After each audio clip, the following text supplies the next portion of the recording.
DU. Oui, bon ballon. Oui, très bon ballon. Oui, Vers la Lachor, voilà. la frappe de Lachor. C'était magique, quoi. Je veux dire, Bollaert la nuit, éclairé comme ça, avec les supporters qui viennent, 25 000.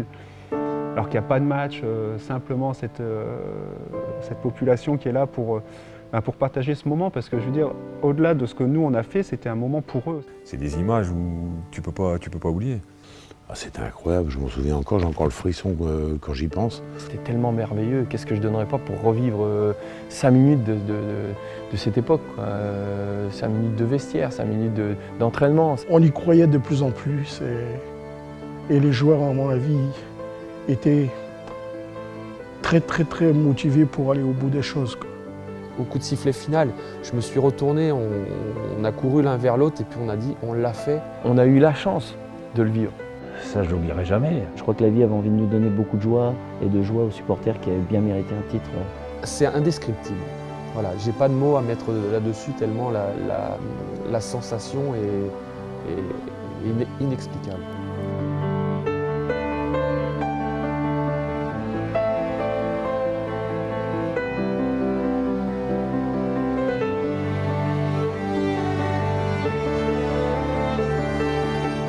On a quelque chose qui nous lie, c'est ce titre de champion de France.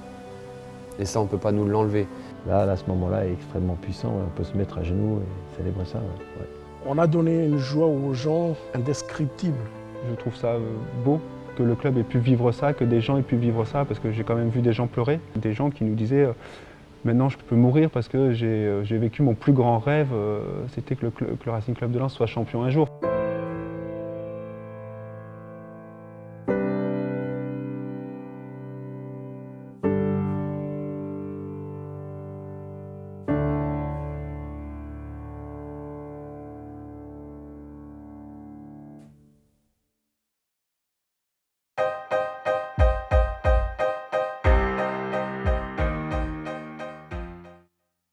Au sortir d'une saison difficile et un maintien obtenu sur le tard, quel visage allait montrer le Racing lors de l'ouverture d'un championnat que personne ne pouvait prédire qu'il serait historique pour les 100 et or. Un nouveau staff pour mener cette équipe qui aura que très peu évolué lors de l'intersaison. Ce qui s'est passé à l'intersaison, c'est que l'effectif n'a pas été chamboulé en fait. On a surtout rajouté 2 joueurs qui ont été très importants l'année du titre, c'est Antoine Robginac devant et Stéphane Ziani au milieu. Hervé Martel a su trouver les mots. Et puis Daniel Leclerc qui arrivait, qui reprenait le poste et qui lui aussi, j'ai vraiment senti qu'il y avait quelque chose qui allait se passer. Et en tout cas, tout le monde était sur la même longueur d'onde et c'est vrai que j'avais envie de me lancer dans ce projet. Avec Stéphane, nous on a joué ensemble à Bastia, on s'est bien entendu et on a marqué beaucoup de buts, des passes décisives entre deux. Mais ce n'est pas que ça, parce que Lens il avait vraiment une belle équipe. Il y avait une équipe, ça s'est senti surtout après, pas peut-être de début, comme c'est une équipe qui a joué ensemble, peut-être il lui manquait peut-être que nous deux.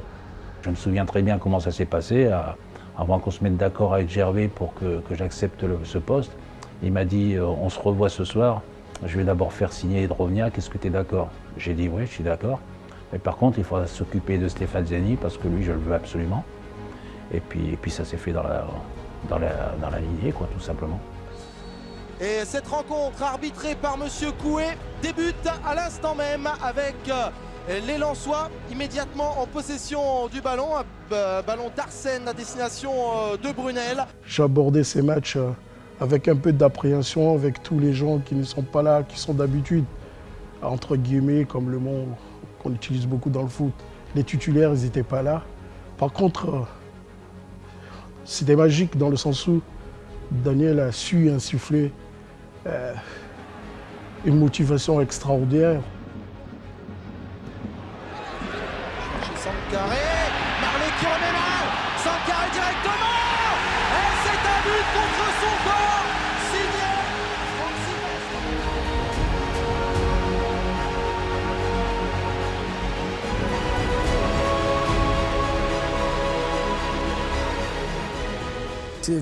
C'est fou ce qui est arrivé parce qu'effectivement, on ne s'y attendait pas du tout, mais vraiment pas du tout. l'ascenseur émotionnel est monté. Je peux même pas vous imaginer. J'avais 17 ans. Franchement, j'en rigole encore, je le dis encore à mes enfants parce que c'était, il n'y avait rien de rationnel à ce jour-là, il n'y avait rien de rationnel. J'ai appris en étant justement responsable du poste que Jean-Guy n'était pas là pour ce premier match, que Johan n'était pas là pour ce premier match, que Marco n'était pas là pour ce premier match et il fallait faire. Et puis comme j'avais beaucoup de confiance en mes jeunes que j'avais eu auparavant, j'ai pas hésité à lancer Bakary. C'est un truc de dingue ce qui m'arrive. Déjà, je m'attendais pas à jouer, première des choses. Après, je me dis, mais je suis sur l'action qui amène le but. Mais aujourd'hui, effectivement, je me dis, tout le travail qui a été fait en préambule par mes éducateurs et par la force de caractère, je me suis dit, voilà ce qui m'arrive. Mais effectivement, pour moi, c'était une apothéose, c'était la Coupe du Monde. Hein.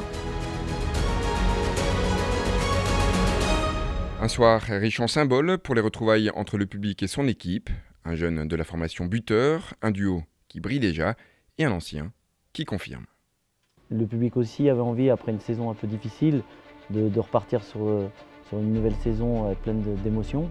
Et tout de suite, face à une belle équipe d'Auxerre en plus, et on arrive à sortir le match qu'il faut avec tout de suite en osmose avec le public. Ça reste un des moments forts de ma carrière.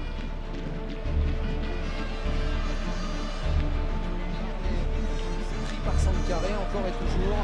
Drobniak, oulala, Drobniak qui passe Sylvestre.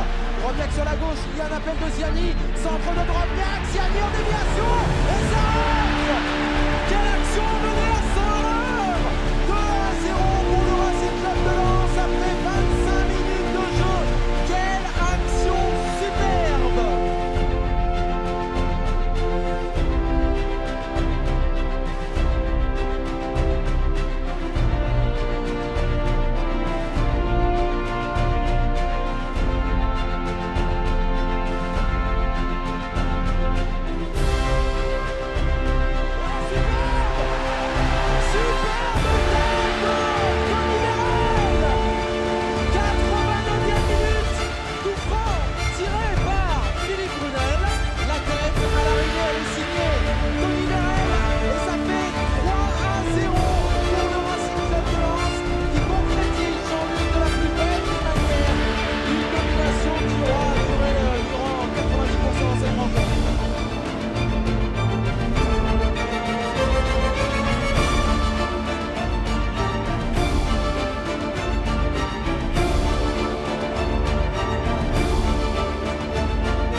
Du spectacle, de l'ambiance, un récital offensif.